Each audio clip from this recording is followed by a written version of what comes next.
episode 107 of Flick, James Flick, your one and only movie reviewing secret agent. Today I will be reviewing a dystopian sci-fi action film that came out in 2012 that is based on the novel of the same name by Suzanne Collins, that is directed by Gary Ross, and that stars Jennifer Lawrence, and that movie is The Hunger Games.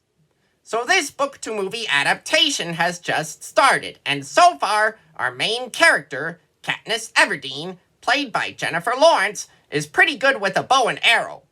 Katniss has chosen to volunteer as tribute to take her younger sister's place when she was chosen as one of the participants in our titular event, the Hunger Games.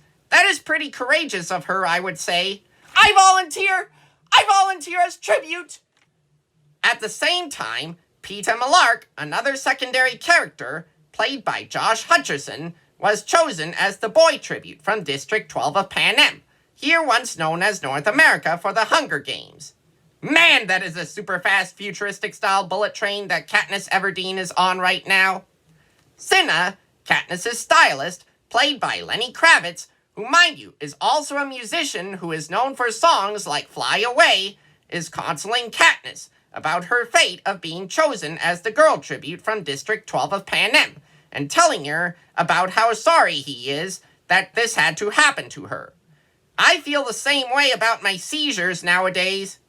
My goodness! I am now seeing our tributes training for such an often lethal event. That's good, since all of them are risking their lives in it.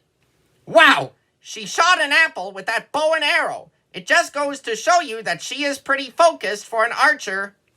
We are now an hour into this movie, and so far, Katniss and Peeta are enjoying some quality time and conversation about their current situations together. Whoa! Our titular event has just actually begun, and it's proven to be a very deadly one at that. Katniss has just seen a montage of fallen tributes. That is a good indication of how dangerous our titular event can be. Yikes! She is running amidst a forest on fire. That would be a risky thing for me to do, right?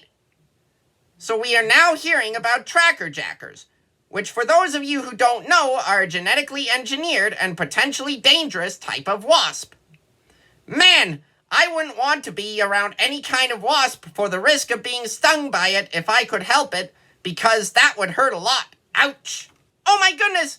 She shot an arrow from her bow at a bag containing apples, which tore it open and caused some of them to fall out, and in turn set off some mine explosions.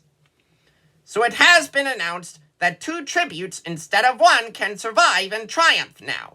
That's a minor improvement for such a deadly event.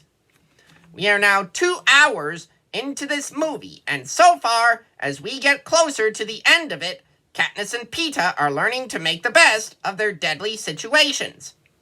Yikes, yikes, and double yikes! They are now on the run from such carnivorous beasts. I hope they are both able to make it out alive. And so, at the end of this movie, Katniss and Peeta have been announced as the victors of our titular event, the Hunger Games. Overall, The Hunger Games is an exciting, thought-provoking adaptation that is faithful to the book. Join me next time when I review Don John. I'm Flick, James Flick, your one and only movie reviewing secret agent out there.